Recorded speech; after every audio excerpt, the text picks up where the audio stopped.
Ignite the spark within oneself to light the path of holistic health. Hello and welcome back to the Holy Health Podcast. I'm your host, Mitch.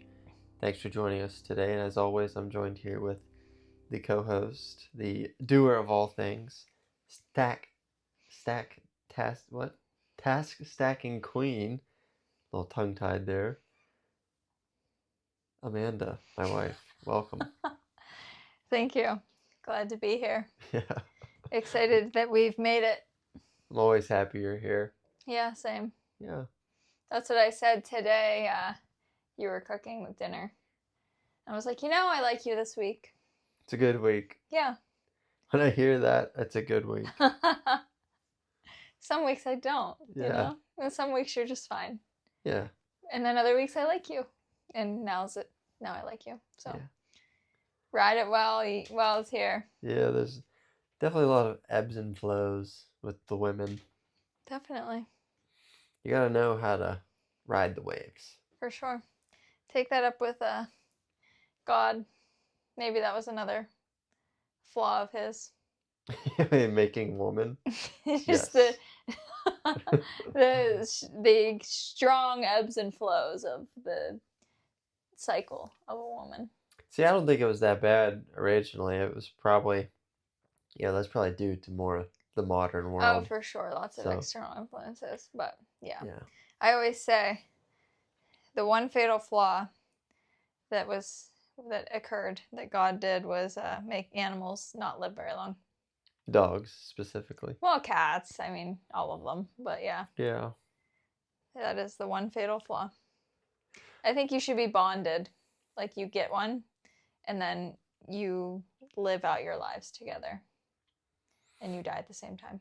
That would fix the dog problem. It would. And it would make people much more responsible with their animals, because if you have one that, say you let it run free and it gets hit by a car, then you're going to die. Or something, Yeah. Like if you, are not, which accidents can happen, so not everybody who, lets their dogs go crazy makes or does that on purpose or is irresponsible, but it's just interesting to think about. I'm like, I would like that. I would commit. Hi, Lily.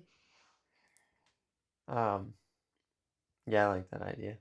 But dogs, yeah, we like dogs. But that's God's one fatal flaw, and then maybe the impact of the modern world on the 28-day cycle is another one. How are you? What's up? I'm good. Living life. Doing good. Keeping up with stuff around the house. I built a little bench I'm pretty proud of. It's very nice. I requested this bench 2 months ago. And what I got... The first one was ghetto. It was ratchet. It was a good idea, but it just didn't have the application. It's sitting out in the garage. We're going to take a picture. I'm going to insert it here on the YouTube. So if you're not watching on YouTube, you can come to YouTube and see a picture of this bench. And then I'll also insert here the updated bench. But Before and after. I asked for a bench. And she got a wagon. What I got was... It's like a crib. It was a crib with shelves. One of a kind. If anybody's interested in it, let me know. We can sell it. Actually, we'll deliver it. Free delivery. We'll give it away. Solid design. And keep in mind, it was for a German Shepherd, which makes it even funnier. But the new bench is awesome. You did a really good job with the new bench. I was like, this is what I envisioned in the first place. Here it is. Yep. Yeah. Took some time. Yeah. I had to see it in real life. I saw it at work and I was like, I really like that. I'm going to build that. So I did. Cool. Yeah. I like it. It's good. So yeah, that was fun. Yeah. I like doing that stuff. I like working with my hands, building stuff, working on stuff. Yeah. How's the gardening going? Well, one of the cats ate the seeds that I planted in my little grow room. Well, they didn't eat the seeds; they ate the tops Well, off the plants. Yeah. So I had like, what are they like? Some type of special tomato that grows in a container, like a pot, like a. Yeah, it's a It like container grows. tomato. Yeah, it was like supposed to grow like 4 feet tall or whatever, It's gonna be and be Mother's Day gifts, but like that's not super gonna work. nice. And I had a bunch of them growing, and the cat jumped up on the. I had them in the dryer. I had them in a grow room in the basement, door locked, well shut, so nothing could get down there. And then I decided to bring them upstairs because it's a little warmer upstairs, better sunlight upstairs. And then the cat ate them. Yep. So because we bought cat grass, Which is like crack. The cat grass we planted, and it sprung up quick. Mm-hmm. And we set it on the counter for the cats to eat because that's what they do. And as soon as she got a taste of the cat grass, then she was like, I'm eating all of these things now. So we kind of set it up. Yeah, I mean, kind of, but We taught her that she could eat that. I taught her to eat I didn't teach her to eat anything, but I thought cat grass will satiate her needs, and it didn't because she's insatiable. She's a flub. Yeah. But, Yeah. So that's what's going on with you. Cool. Yeah. So that's good. Do you have a question? Do I have a question? I'll come up with one. So I would like to know if you could only do one exercise / movement thing for the rest of your life, strictly from the pleasure perspective, so because you enjoy it. Like, what is your most enjoyable movement thing? I want to know the answer to that. And I also want to know what you would pick based on health.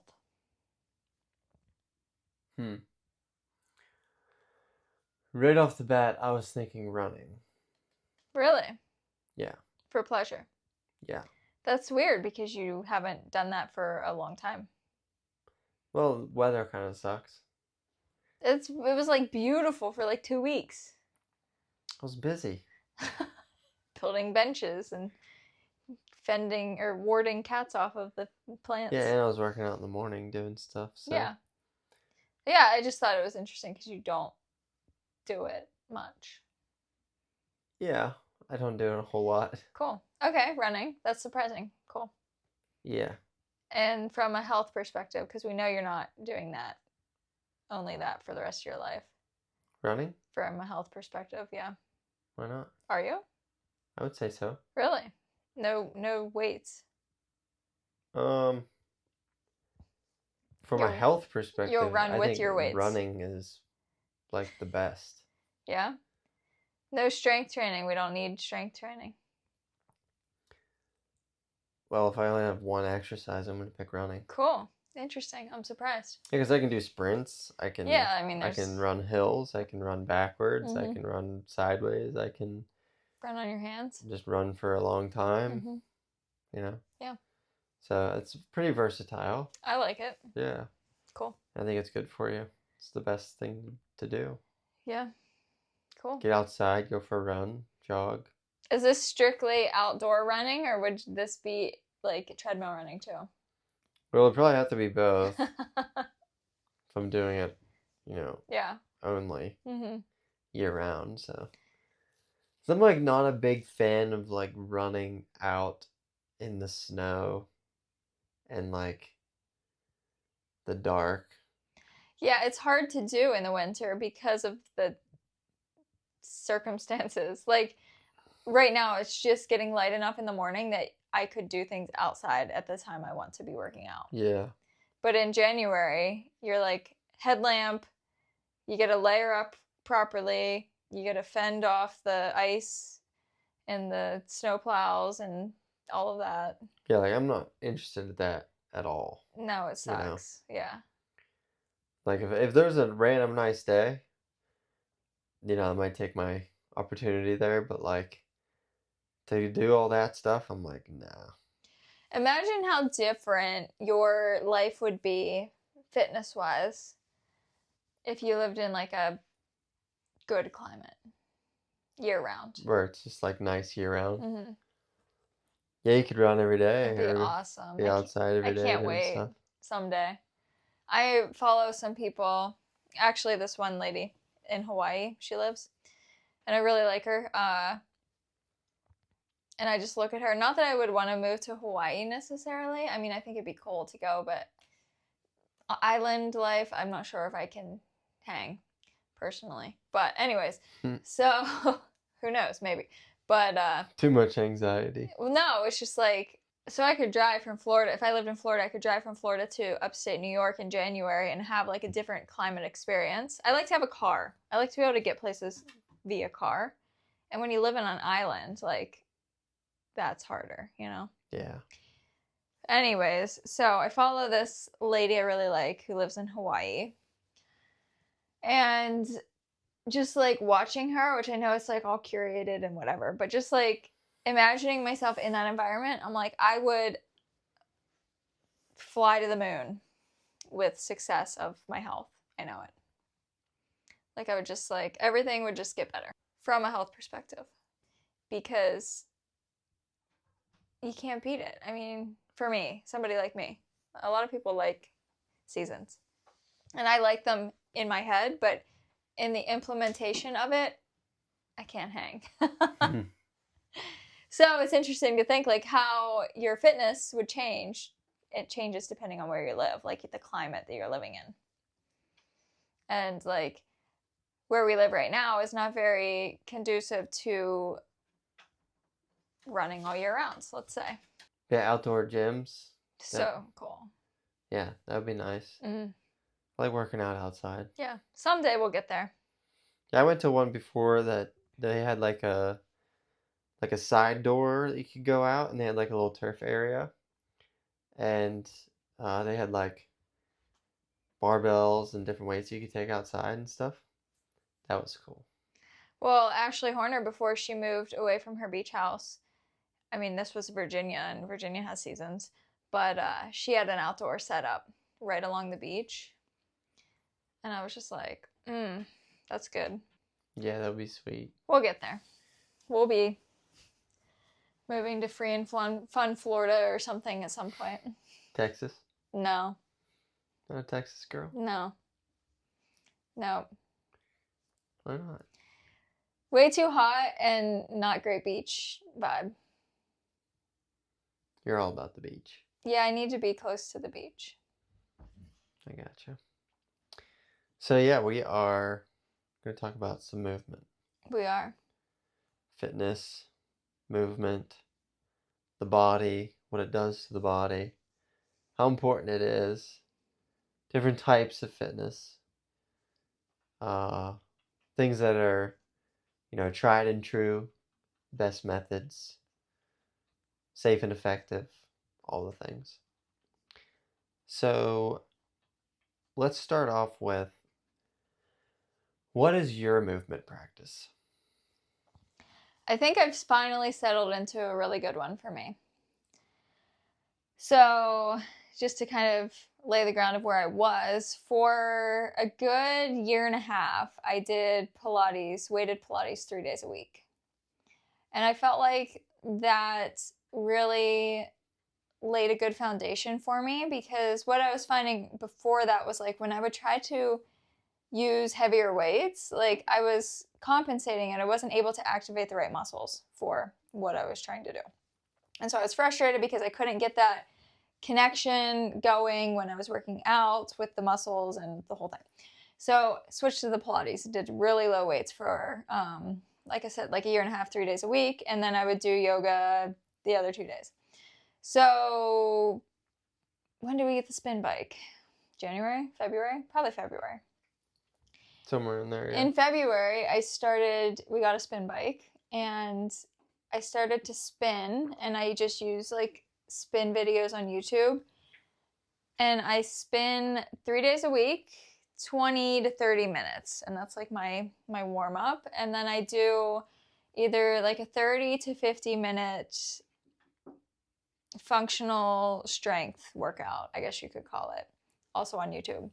I do that twice. I do the functional strength with the weights twice a week. And then I do like a calisthenics x Pilates class once a week, so body weight. So on Mondays, bike or spin and functional strength. Wednesdays, spin and body weight. Fridays, spin and functional strength. And then ideally, I do like some yoga 2 or 3 other days a week. And I walk every day a couple miles. And that's usually about it. So why are you doing those things? I bring in the strength component because I want to have a healthy amount of muscle mass as I age.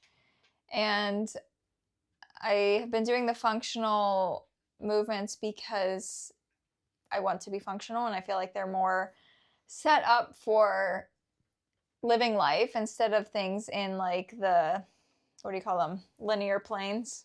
What are they called? Sagittal. Sagittal plane. Yeah. So I like the calisthenics and the Pilates body weight because I feel like body weight is underrated in this very gym-focused world. And I like the movement patterns of that too from a perspective of the things I like to do in my yoga. I think they complement each other really well. And spinning because cardio, and everybody hates on cardio now, but cardio is like one of my favorite things. And I haven't been doing it over the past couple of years. And I think it's, like I said, very underrated and very enjoyable. So that's why. And yoga, just because, you know, that's my thing. Yeah, I think a good cardio practice is one of the best things you can do for your health physically, like exercise-wise. For sure. And like as I've been spinning, I'm like, wow, I'm out of cardio shape. Big time. So I think it's really good because, you know, I'm starting slow, not slow, but like low. So 20 minutes, 3 times a week, 20 to 30, depending on what I'm watching. But once the daylight is more prominent here, I want to start running too. And I'm not sure if I'm going to replace the spinning with the running or do both. And I want to be biking outside, so I'll probably replace the spinning in general. But we'll see. I just think like, for me, I try to be as diverse as possible. So I try to include as many different types of movement as realistic as possible into my week. So I have the walking, I have like the stretching / yoga, I have the calisthenics, which is like the body weight strength, I have weights, I have cardio. Like I try to hit a lot of the big movements and the ones that I enjoy, and that's the key. Like I have to enjoy it. Like I can't just go to the gym and pick things up and put them down. Like I mean I can, but I'm not going to have fun. And the workouts that I do, I've really worked to hone in from a fun perspective. So I found people online that I really like to work out with and that I think do a really good job at putting together things that are fun, because that's so important too. It's very underestimated. Yeah. I think it's crazy that you work out almost strictly with people on YouTube. Yeah, I mean, I subscribe to Strala Yoga. It's very cheap, but yearly I subscribe to that, and so I have that always on deck. But everything else I do is on YouTube, and I have been a YouTube fitness person for a very long, like since 2012 probably. I've started to get fitness on YouTube, and occasionally, I know, occasionally I'll subscribe to somebody, but generally, I just always go back to YouTube. I mean, you think that's more of a woman thing? Potentially. I would say so, probably. Although I will say this lady that I'm working out with now with the functional stuff, I see a lot of men commenting in her comments. She hot? I mean, she's attractive, But it's like, my wife and I did this video, and like, I mean, some are single, I'm assuming, and commenting, but I think they're good workouts. Yeah. Yeah, I just don't know. Like, I've never been interested in follow along workouts. Well, you're a personal trainer, so that would make sense. Yeah, but even before I was a personal trainer. I think women like to be told what to do. Sometimes. In a fitness setting. Only in a certain space. Yeah. In a fitness. By somebody who's not their husband. Exactly. Or their partner. Yes. In a fitness setting, I think women like to just be like, just tell me what to do. At least that's what I like. Yeah. Because in every other aspect of my life, I want to be in control. But when I show up to the yoga mat or the spin bike or whatever, I'm like, I could teach a class, and I'm totally fine with teaching a yoga class. I could do it right now. But if I'm going to do my own practice, I want somebody to tell me what to do most of the time. I have gotten into lately, like, playing around on my mat once or twice a week, just doing whatever I want, nothing structured, but I do like the structure of an external guide. Mm-hmm. And I think that's a woman thing. I've heard that before about women. I forget where, but I might have been from a woman who was talking about it. About just like, I want a man to tell me what to do. Like in the fitness setting. Yeah, like, I mean, it doesn't have to be a man, but it could be. Yeah. Yeah. But what were we talking about? My fitness routine. And Okay. now I'm going to ask you what yours is. Oh. Unless you have any more things to add to mine. I was thinking about... How do you think... Rate mine from a personal training perspective. What do you think of my fitness routine? I mean, I don't think it's bad. But it's not good.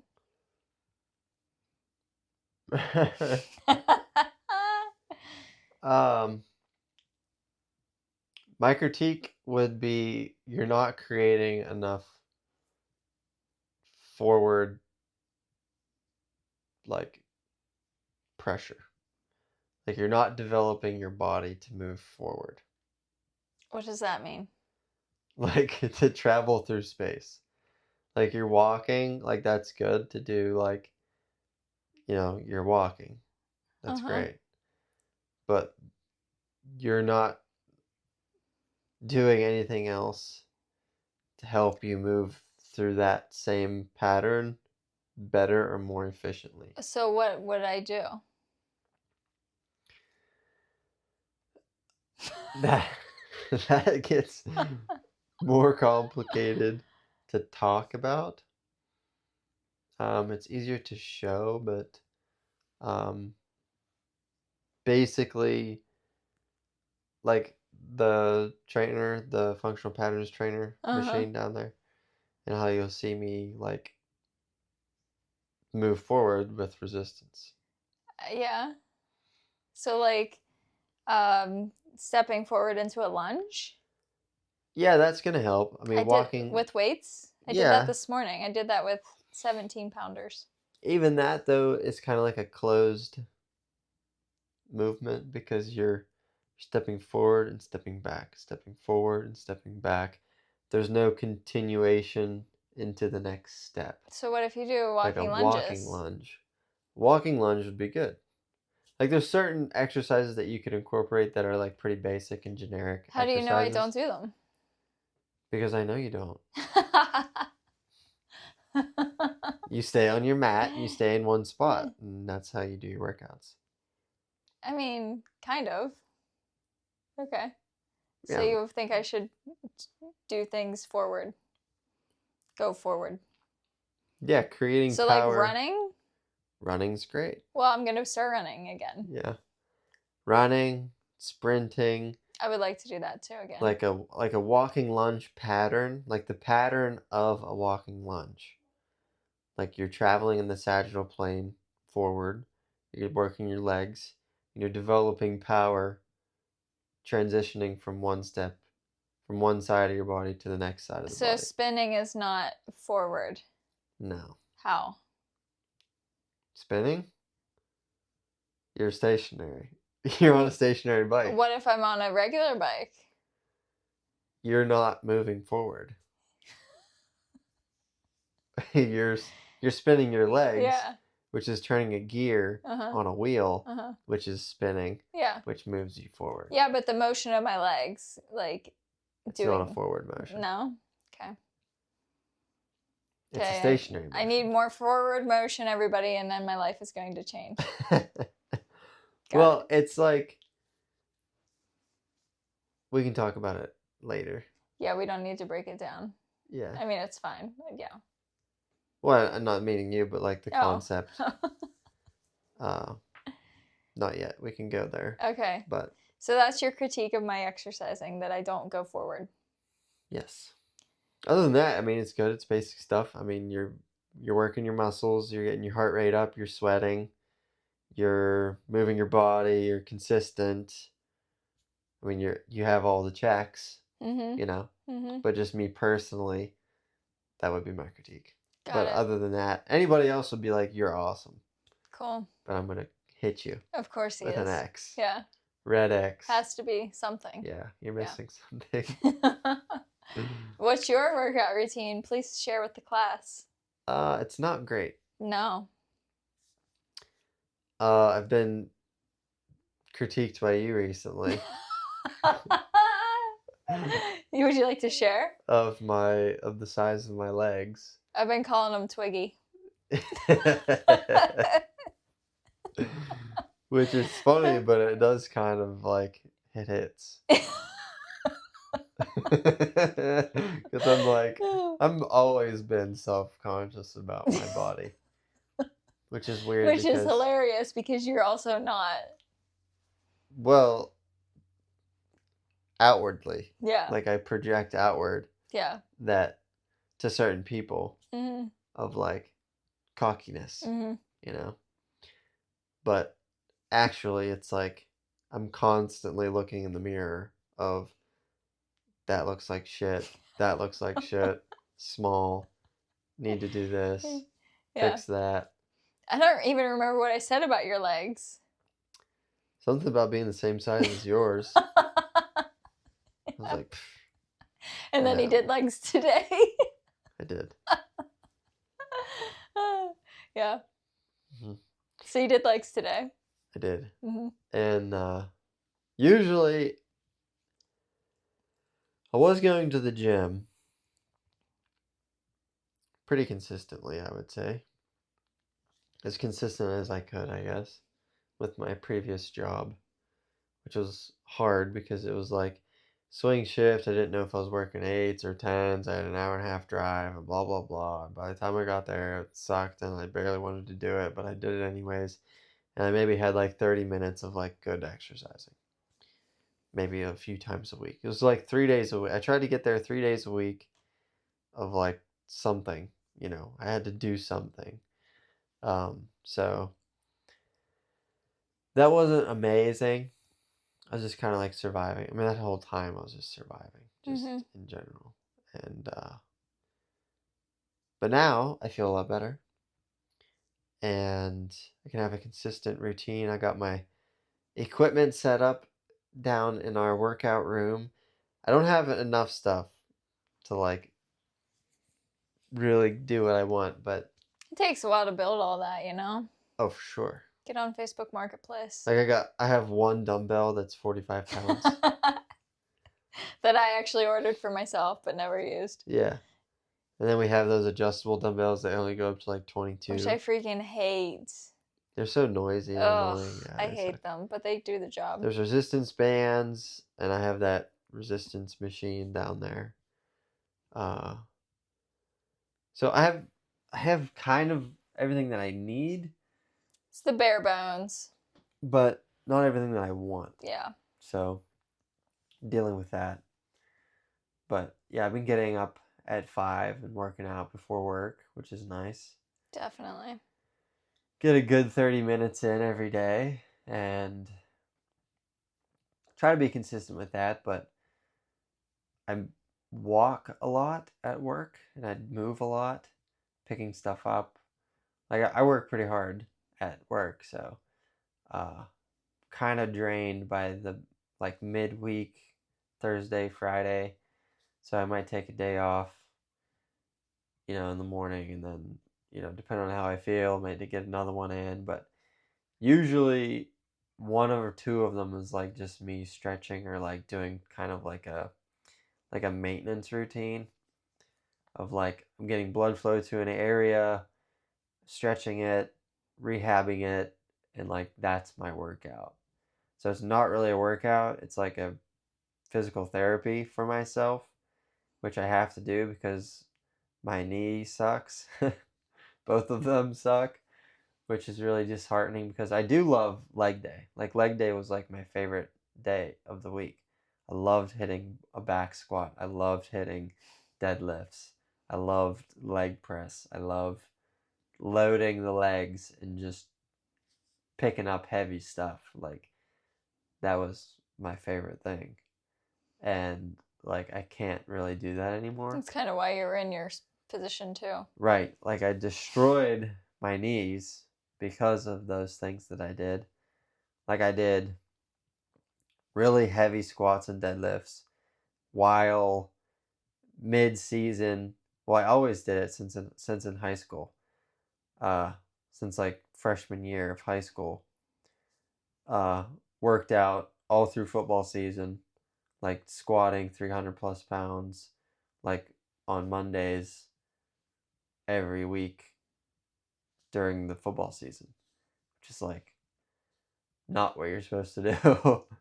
So then I'm like straining my hamstring like mid-season and like having knee injuries like all through sports, and I get to college and like I still don't know any better. So I'm doing the same things and like practicing rugby, playing rugby while also like maxing out on squat, maxing out on deadlifts, maxing out on bench press like 6 days a week, and practicing rugby and playing rugby on weekends. Like I beat the shit out of my body. So I tore my meniscus, tore my ACL, had surgery in both knees, and it's like they hurt. Like they're constantly cracking. And my left one gives me more problems than my right one. But the left one I'm rehabbing constantly because I get the like an IT band syndrome thing, which really is annoying. It's not like a pain that's like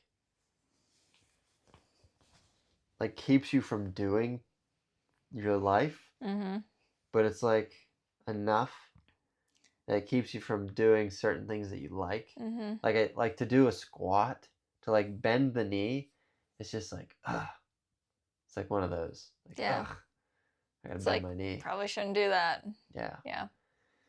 But when it feels good, I'm like, why does it feel good? Like I can like squat down, no problem, and like I don't like everything's good. I can bend my knee, no problem. Yeah. And like it doesn't hurt. So I'm figuring that out, trying to get that adjusted, which I don't think it'll ever be adjusted, like healed, because I can't straighten my leg. Maybe you will be able to someday. Someday, I don't know. I hope that I don't have to have surgery, but I don't know. I probably will. Because when you're dumb, that's what you do. You screw your body up, and you're like, you think when the old people are like talking about their old football injuries, I'm like, that's not true. That's not real. And now I'm like, shit, that's real. It's happening. Yeah. Injuries are an interesting thing. They really can impact, just like the weather, your movement, Like there are things that I don't do that I want to do because of my hip. And trying to figure that out. So it's very interesting because when you're younger, you can get away with so much more, Oh, yeah. You just don't really care. It's just like, whatever. It'll heal eventually. And then it maybe does and maybe doesn't. Yeah. Yeah, so if it wasn't for that, I would probably be doing things differently. Like I would definitely be working the legs more. Yeah. Like if both of my knees felt good like they did before they were injured, I would be doing some stuff for sure. Yeah. Yeah, and your legs aren't that bad. I just mess around with you and joke with you. Yeah, I mean, You got some definition. I've definitely lost size because I don't work them like they used to. Mm-hmm. Like they were they were pretty decent, like comparatively to the rest of my body, like back in the day. But uh, I wouldn't say they're disproportional No. now. No, you don't look like a typical like gym bro who has like the big old puffed up upper body and like literal twigs for the lower body. Yeah, like I got Like a you good don't look like that. got a good proportion You're to me. balanced for sure. Yeah. But I just they're like to mess definitely with you. they're definitely softer. For sure. Like to touch. Yeah. Like I remember one time I went to the doctor and it was just like a regular exam. I don't know, was it for my knee maybe? But this was like my peak like athletic performance. And she was like touching my leg and like she went to like squeeze my leg and like she like couldn't squeeze it. And she was like, "Whoa." I was like, "What?" She was like, "I thought there would be some give there." I was like, "Oh yeah, that's just my leg Like muscle." no way. Yeah. Like I was just like so tight. Yeah. Just like just tight. Miss So. it. Well, I mean, I think I've learned a lot now where I wouldn't say that that's good. Yeah. You know, a tight muscle is a strong muscle, Mm-hmm. right? But a tight There's muscle limits. can also be a compensation Mm-hmm. or it can be, you know, leading to an injury or cause an injury eventually down the road. You know, it could be an imbalance. You know, it could be a lot of things. So, For sure. but I do kind of miss the tautness. Yeah. Yeah. Yeah. But, So you work out about 5 days a week? I don't know. I'd say 4. 4. I'd say I gotta get at least 4 in of something. And then I do want to I gotta get my cardio going again. I try to stay in like a pretty plateau of cardio through the winter, but uh, I don't ever let my cardio disappear. Mm-hmm. Like I always keep it at a certain threshold. Like like right now I'm probably at like I'm like at the threshold Mm-hmm. right now. So I need to like start before I start to lose more. Yeah. You know, which rugby tournament's coming up, so I gotta train for that. So I gotta get that going, which I'm excited for. Look forward to it every year. Well, I got a bunch of stuff written down here about a movement practice. Uh, you know, we kind of talked about what we're doing a lot, and I think I want to kind of lay out, I guess maybe some benefits or like what other people can do or don't do, or what you should do or what you should strive for, or why you should, I all the think things. it's a good idea to help people understand what they should do. Because there's so much noise out there online of like, you need to strength train 5 days a week in the gym for 60 minutes, or, you know, like Pilates is the best thing in the world, or I don't know, running cardio is not really having a moment, but if it was, it would be like, I run 6 days a week. I'm training for an ultra marathon type of thing. So like I think there's a lot of confusion on what you should do. So if somebody I come up to you and I'm like, I don't know what to do. What should I do? Should I be in the gym 5 days a week? Should I do Pilates? I hate them both. What should I do? Mm-hmm.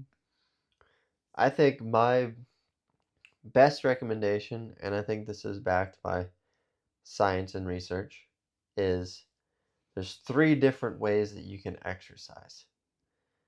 And they all have their own benefits to them. They all have their own style and methods and way of doing things, which you need to do steady state cardio, which that can be walking or that can be running. Some type of steady state where your heart rate doesn't get too high, but it stays elevated.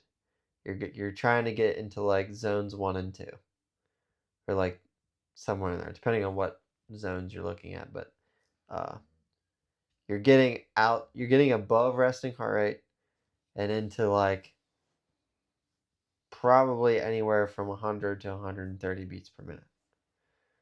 That would be like steady state cardio. And then you need to do some type of strength training.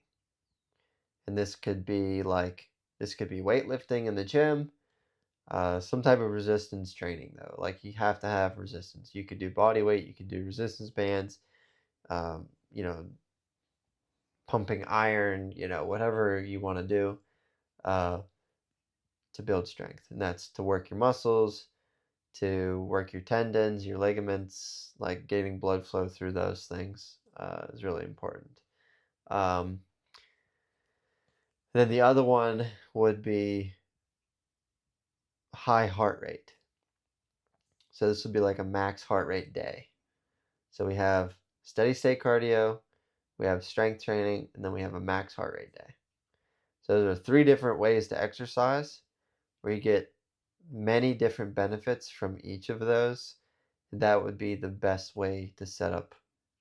That's what you should do, is those 3 things. So what would you consider a heavy heart rate day? Like a HIIT, or like a sprinting or running or Anything. spinning? Like anything that you consistently keep your heart rate high? Anything to Or where you hit the max? you lose your breath. Like you've hit your max. You've maxed out and you have to rest. And then you do it again. Or like you do it a few times. Or like however many times you can do it, you do it. That would be like high intensity interval training to some degree. But you would want to push yourself to the point and work up to it. Push yourself to the point that you are reaching your max heart rate, which for most people it's like 180, or less, depending on how old you are. If you're old, it's going to be way less than that, but you want to reach max heart rate. Cool. Yeah. Lose your breath. That's a good way to think about it. So how many days a week should we work out? Well, there's 3. Just 3? The general recommendations is for adults, you want to do 150 minutes of moderate to vigorous intensity exercise, or 75 minutes of intense exercise. Which moderate to intense would be, if you do the talking test, I think that's a good way to kind of separate that out, is like if you can carry on a conversation during your workouts, that's a different heart rate zone.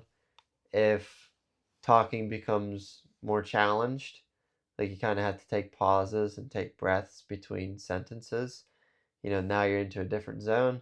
And then if there's no talking, now you're in that max heart rate zone. So that's an easy way to break it down, like to have like 3 different zones. There's like, depending on what you look at, there's like 5 zones, there's 3 zones, there's multiple other zones, there's like 20. So like, I don't know. I always like to simplify stuff. If you can talk, if you can't talk, or if it's hard to talk. So, cool. What was that in regarding to? How many days a week? Okay. Yeah, I think doing those 3 things would be good. Because the max heart rate day, I mean, that's not going to take you very long. So the amount of minutes and time that you have there is going to be pretty low. I feel like you could stack it with something else. Yeah, you probably could. I mean, you can always do more. Like I heard a statistic one time that whenever you are thinking about what you should do, your brain kind of gives you a list of things, but it also like impedes you on taking action. When you say, what should I do? There's like a weird action component that you don't follow through with. But if you ask yourself, what could I do? Now you're giving yourself options and choices.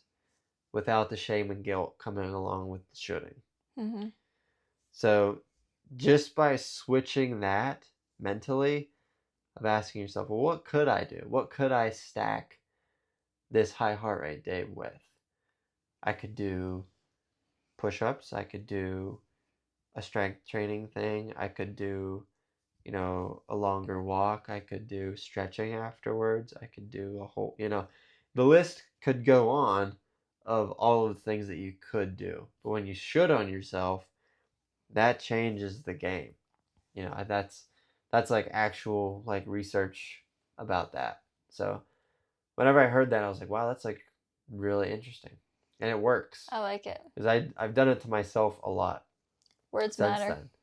When I think about what I could and should do, I always do better whenever I'm like, what could I do? Yeah. If I'm in a period of like boredom, like what could I do right now? Mm-hmm. What could I do tomorrow? What could I do this weekend? That's a way better thought process. For sure. Words are important. Yes. So, when it comes to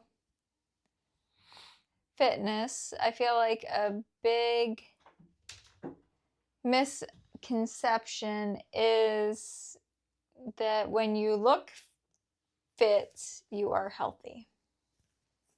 Yes. Could you speak to that? I could. Is that true?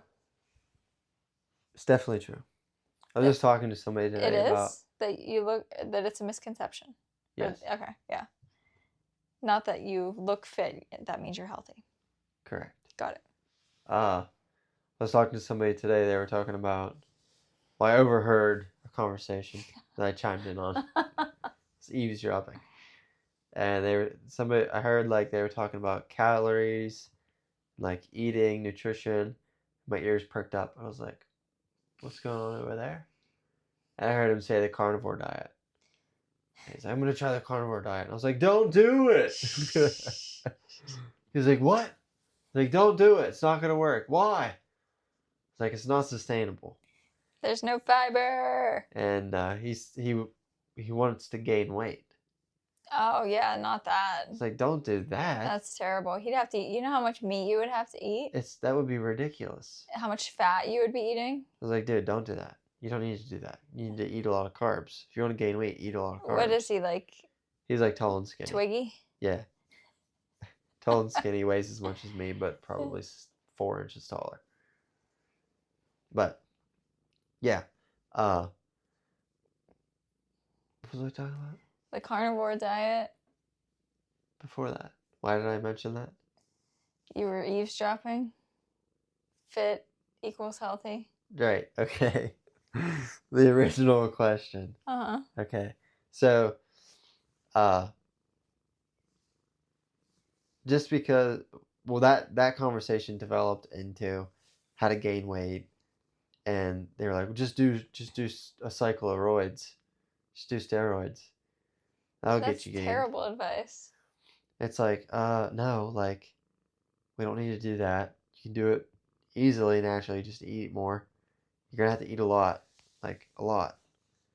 Like, you're burning 3,000 calories a day because you work here. Like, you're going to have to eat a lot of food. But, like, I said to this kid, I was like, do you think steroids makes you healthy? He's like, oh, no way. I was like, then why do it? He's like, yeah, I don't know. I mean, yeah, that's a good point. I was like, yeah, I mean, steroids is strictly vanity. Strictly ego. Like, I want to be strong. I want to look good. And feel good. Right? It's self-gratification. Instant gratification. Like, I want it now. And I want it easy. And I want it fast. And I want it good. It's going to be all those things. And that does not equal health. So when somebody does those things and like maybe they lose weight, they get down to a certain body fat percentage, like they maintain like an 8% body fat percentage all the time, and maybe their heart grew a couple sizes, their organs are bigger now. They've developed their mitochondria in a certain way, their nucleus in their cell is different now because they injected anabolic steroids. Like, I'm pretty sure that when you do that, it changes your muscle cells forever. Like, it's a permanent change. Um, Not sure about that, but I remember hearing that or having a conversation about that before. So I'm not sure if that's true or not, but I could see how that could be true. Uh, so yeah, that's not healthy. And if we look at statistics of, the evidence that we have about steroid usage, we're going to look to the bodybuilding community. How long did those people live? It goes back again to like, what are we measuring health by? Is it the way you look? Is being healthy, a certain way of looking? Or is it a certain way of feeling? Is it a certain way of being? Is there certain biomarkers that we're supposed to hit when to mean that I am healthy, you know? Or, for me, I'm saying health should be measured by how long you live. That's like the ultimate health marker. Well, I mean, not just how long you live, but how gratifying the ride is. Well, yeah, like if you're on like 10 pills and you live to 85, like, yeah, you beat the life expectancy by 10 years or whatever, but you were also on pharmaceuticals for the last 15 and you were on pain meds to survive and you were like a zombie. So like that's not much of a life, Yeah, so just because you live a long time doesn't mean it was like a good one, you Right. know? But if you live to 110, 115, 120, like those are big numbers. So when you were 80, you were probably doing pretty good, just based off of time. So I think that's at the top of the list is time. How much time did you have on the earth? That is like the ultimate health marker. But you can't measure that while you're here, you know? Like, you can't measure how healthy you are by that marker right now because you're 30 years old. Right. Right. That's a good point. Yeah. So, like, what can you measure right now to show that you're healthy? Yeah. Well, we don't want to look at our muscles As health. Yeah. Like I mean, muscles are a component of health. The human body longevity is made of muscle. Yeah. Like we require musculature to travel through space and to function. Yeah, like we need it. There's so much depending, too much muscle, not a great thing. But not hypertrophy, not a good thing. Like it does hypertrophy correlate with longevity? I don't know. I don't know if there's studies on that. Yeah. Like, do we have the data?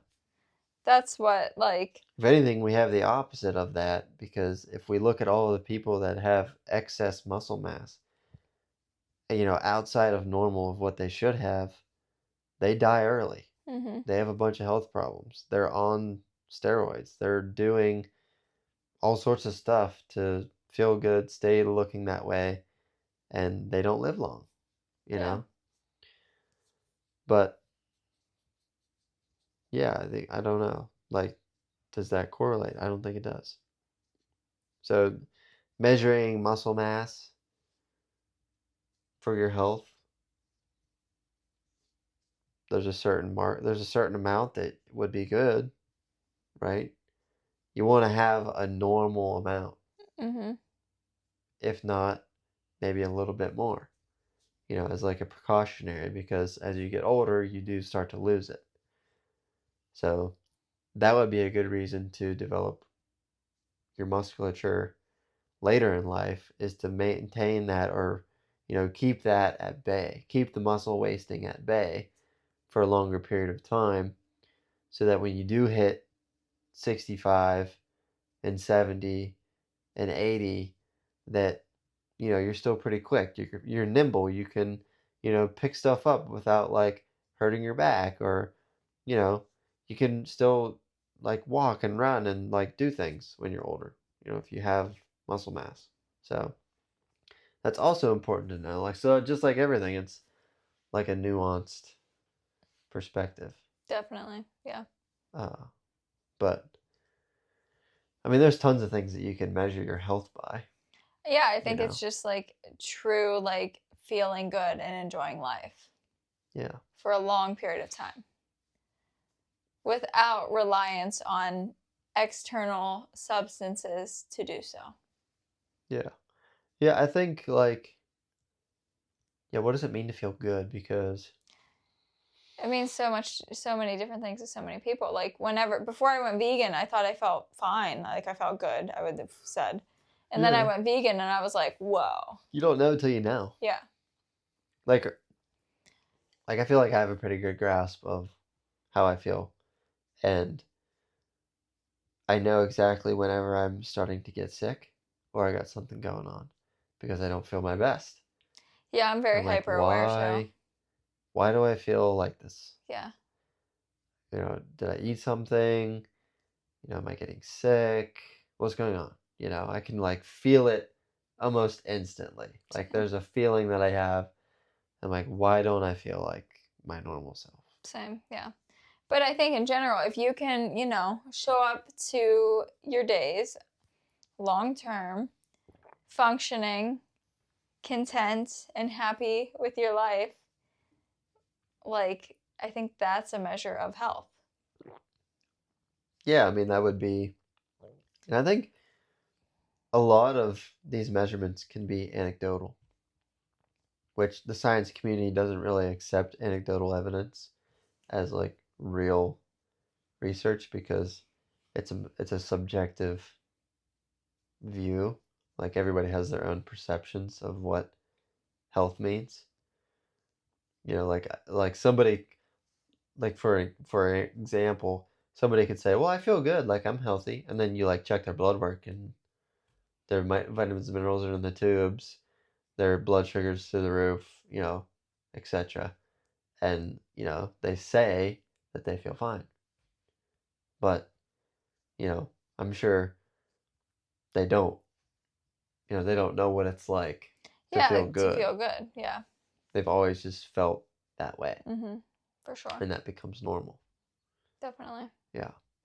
But the exercise has like an absurd amount of benefits Tell us with all the like absurd amounts of benefits. with like no downsides. Yeah. Like the only real downside to exercise is the potential of injury. And overdoing it.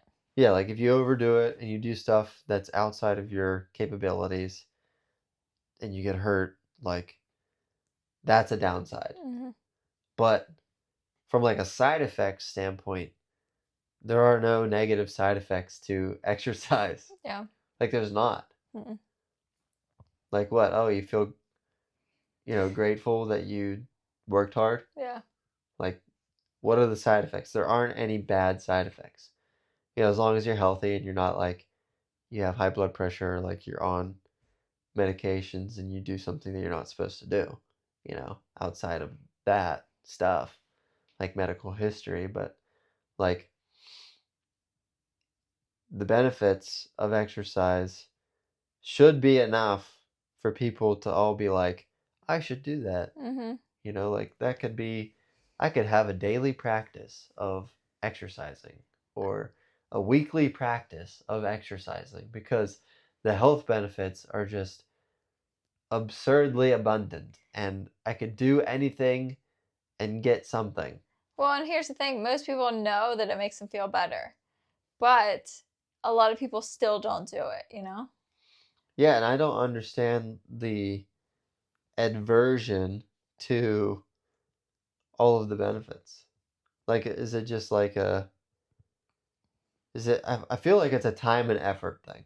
Like, those are always the two excuses. Like, it's too hard, takes too much effort, and I don't have enough time. Yeah, but I think they're stupid excuses.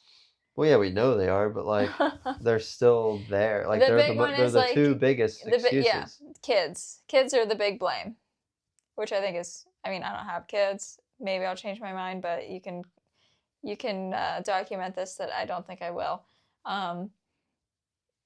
You just incorporate your kids into your lifestyle. You don't change your whole lifestyle based around your kids. Yeah. And that's a So whole other that's a whole other conversation. conversation, which we can't really talk about because we don't have kids. Yeah. But Who are we to say? I would love to do it though, because I would love to document it before we have kids, just to prove everybody wrong when we do have kids, that what I say will remain consistent, because I know it will.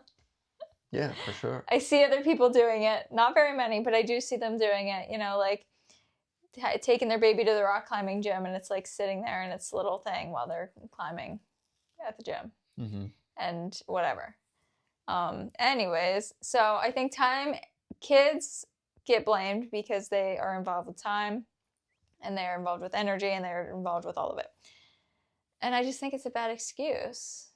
Like, I just think, like, you can find a way.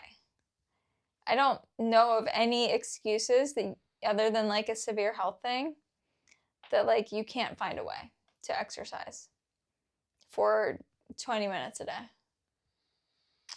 Yeah, and I always say 5 minutes.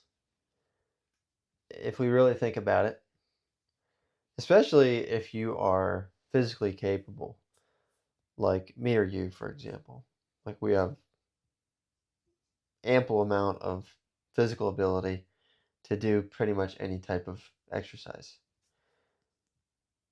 How hard of a workout do you think you could possibly do in 5 minutes? Oh, you could be pushed out of breath. You could hit a max heart rate, for sure. start sweating in 5 minutes. Hop on the spin bike, give it 10 turns, Max it out and go. And go. Burpees, 5 minutes. Yeah.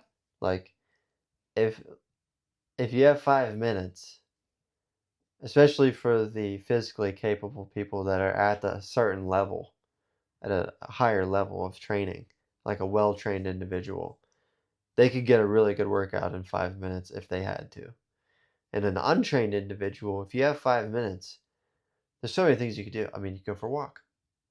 You could walk around your house. You could go out, you could step out your door and walk a circle around your house for 5 minutes and then walk back in. You could walk the stairs in your house for 5 minutes. Yeah.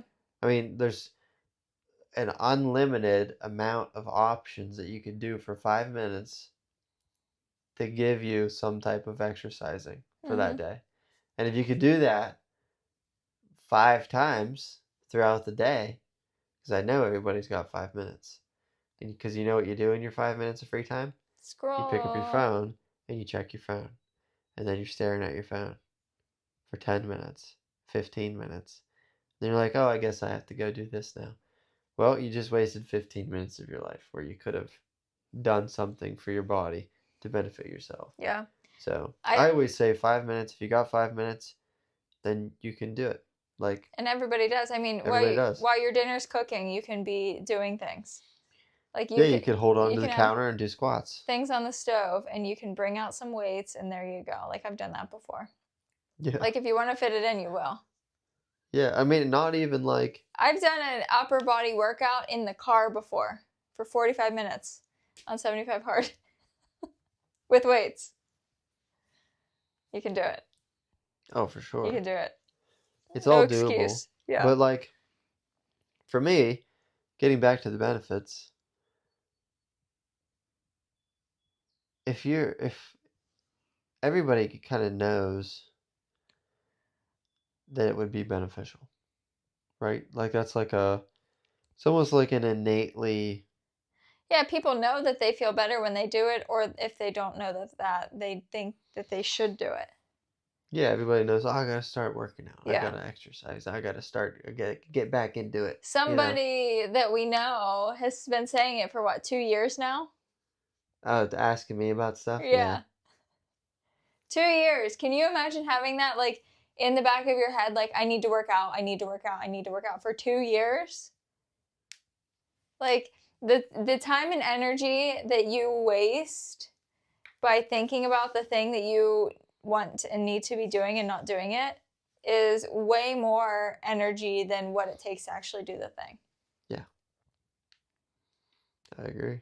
Yeah. Yeah, you just gotta do it. But yeah, I mean, so some of the benefits, just to list off real quick, if we think about the chronic disease epidemic, which, sidebar, before I go down that path, it's interesting that we are like talking about chronic disease so much, but at the same time, we have to die of something, you know? Like, we fixed all of the acute problems, like sepsis, infection, I got my arm cut off, I got into a car crash, trauma. Like, we can make sure people don't die from those things. We can prevent that. But we can't really prevent heart disease, for example. It seems that way. I think we can. But We definitely can. we can. I was But going to be speaking up. I was like, what? seemingly, Yeah.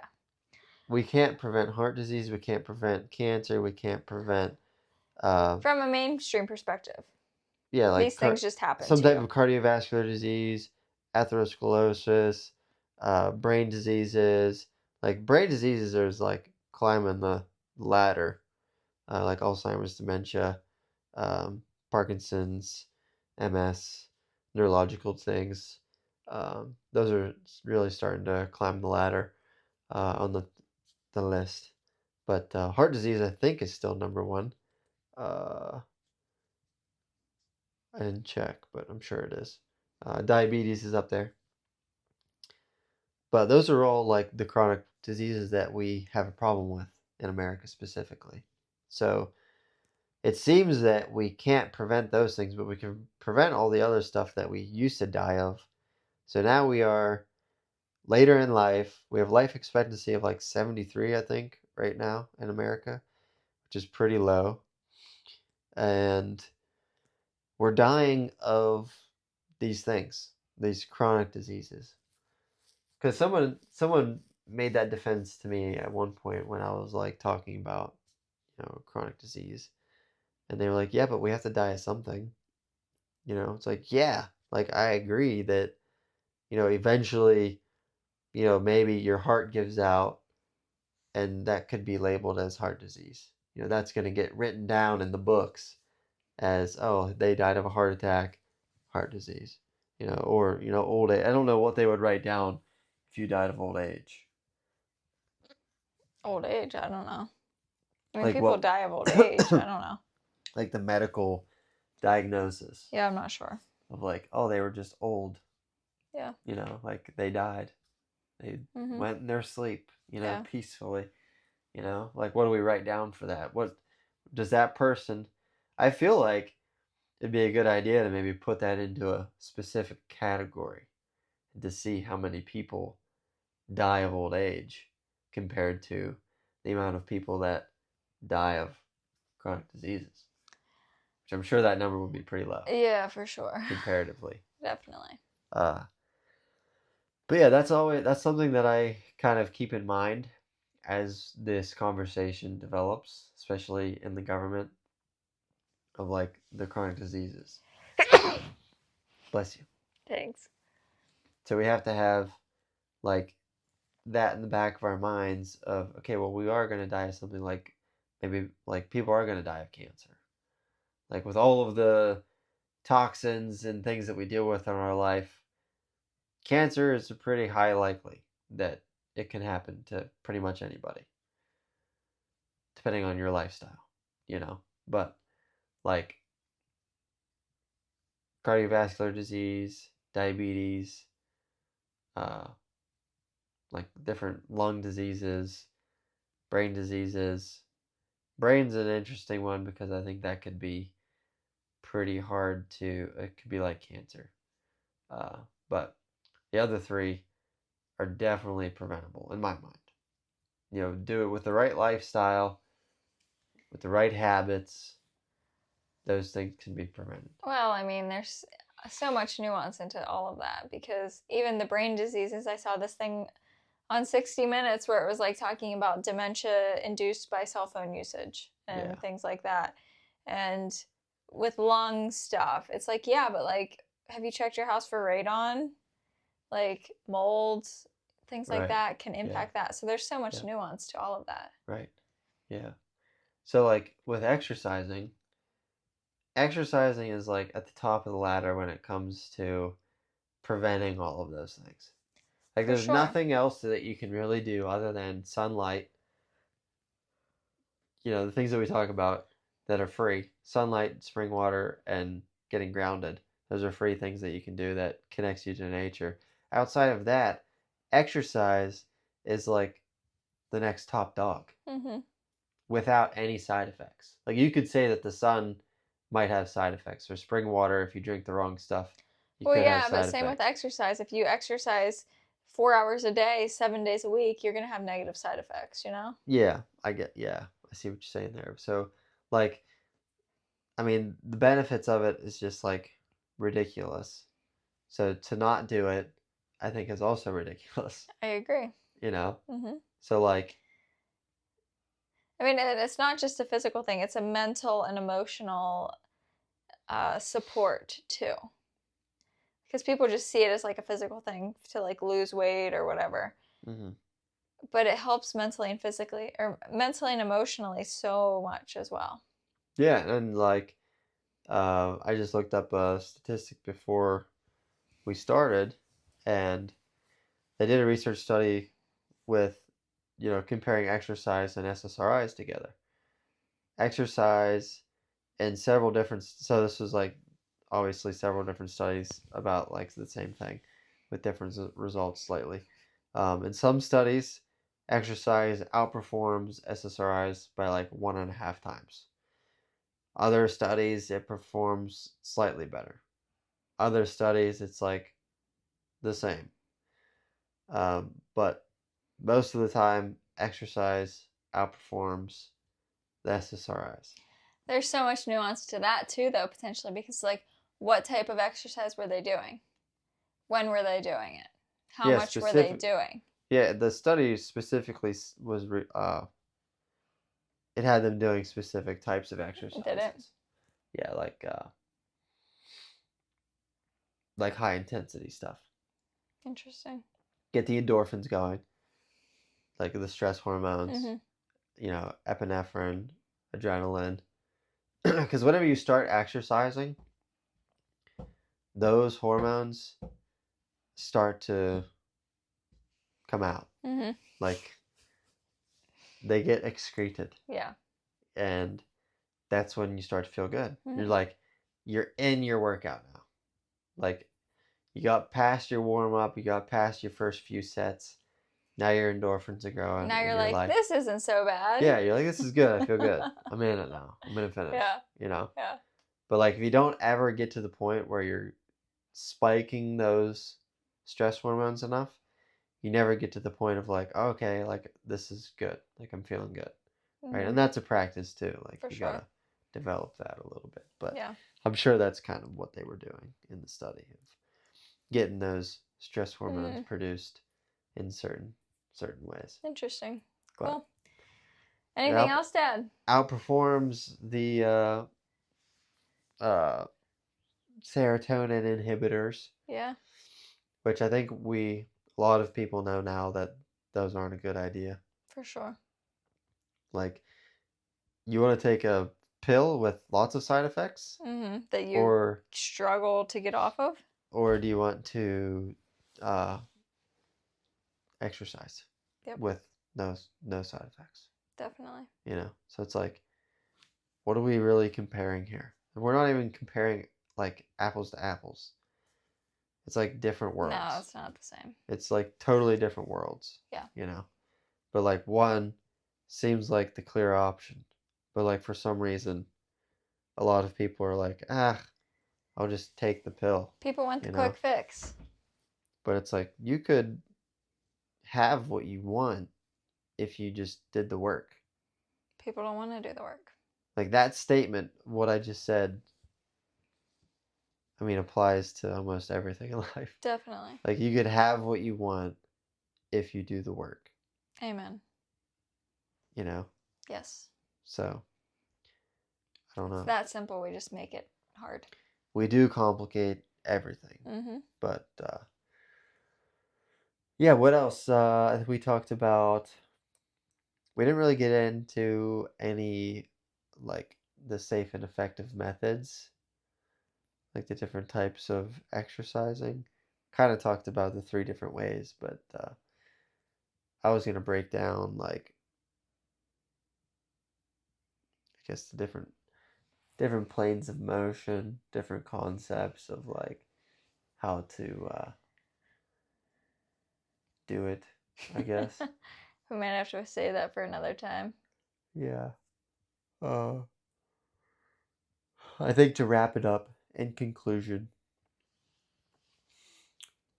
exercise, well, I won't even say exercise. Movement is a non-negotiable in your life. It has to be. Mm-hmm. You have to move your body in ways that feels good. Definitely. You know, like at the end of the day, if that's all you can do, great. Like if all you can do is walk or move your arms a certain way in your chair and like you're just like you're lifting your arms up and down or like doing arm circles or moving blood, Yeah, you because know? usually that brings about momentum at some point to do more. Yeah, like it has to be non-negotiable in your life. And I think a lot of people view it as like a really large barrier. It seems like from the outside looking into the fitness world, there's a massive barrier for people. Oh, for sure. And I understand. I hate going to the gym. Yeah, like, oh, I have to Like, go to the gym. I don't have time. And, I don't really want to lift weights. I don't want to get bulky and blah, blah, it's blah. And there's all these things. uncomfortable.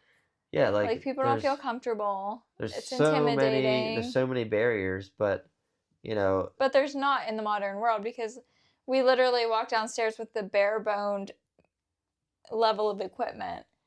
And I use free YouTube videos yeah. and get great workouts. Like, there's no barrier. Yeah, and like what I'm saying is that is a misconception that prevents you from the benefits of exercise. Yeah, it's an excuse to keep you stuck so that you don't have to get outside of your comfort zone. And like, you know, I would even go to say that it's not an excuse because you don't know.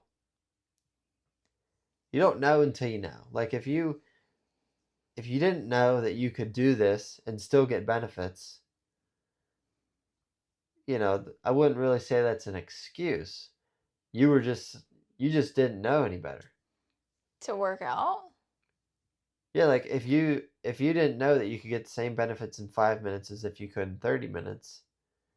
I feel like you can't get the same benefits in 5 minutes as you can in 30 minutes, but you can still get some benefits. I think that's a common sense thing, though. I think people make excuses. Maybe that's the I mean, I harshness of guess, me. but But anything is better than nothing, and everybody, I assume, would know that. yeah, I guess if you're a person that listens to podcasts, you're probably in the camp of like, you know, probably an excuse person, you know. Like you probably know better. Yeah, I can't imagine walking up to somebody and being like, hey, did you know if you walk for 5 minutes, like, that's still a good thing? And they'd be like, really? Like, I'd be like, what? Really? You're serious? You're not aware of this? That just seems crazy to me. Yeah, I'm sure those people exist, but that's not the majority of people who are not exercising. yeah, I guess, I mean, at the end of the day, it is an excuse, but like, I was kind of being more compassionate towards people that are kind of clueless. Yeah, well, I understand. I just don't like compassion in that space because it's not going to get people anywhere. Yeah, if you It's just a hold, nice fluffy feeling, and they'll be like, oh yeah. But if you're like, pull it together, then maybe they will. Yeah, if you have a lot of misconceptions about something, then that doesn't really help you make good decisions or make any decision at all. That really Mm-hmm. prevents your ability to make a good decision. Yeah, and like in the modern world, we have access to all of the information. So it's like, if you are not understanding things like this by now, but you're aware of exercise or you've exercised in your life at some point, like you're just making excuses. Yeah. Yeah. So, Stop making excuses. right. Yeah. Get that exercise in. Move the body. That is super important. Definitely. One of the best things you can do for your health, and low cost, somewhat free. I mean, could definitely be free if you need it to be. You don't need a place to go and you don't need equipment. You could want that stuff, but you don't need it to get the benefits. Yep. So, low cost, if not free, and the benefits are absurdly abundant. So, get it. Love it. Anything to promote? No. Cool. I am all the places down below. You can find me there. Check things out that I've been doing. I have been active on the internet. And with that, leave us a rating and review. Share the show with somebody that you know. And we will talk to you next week. Thanks for listening. Bye.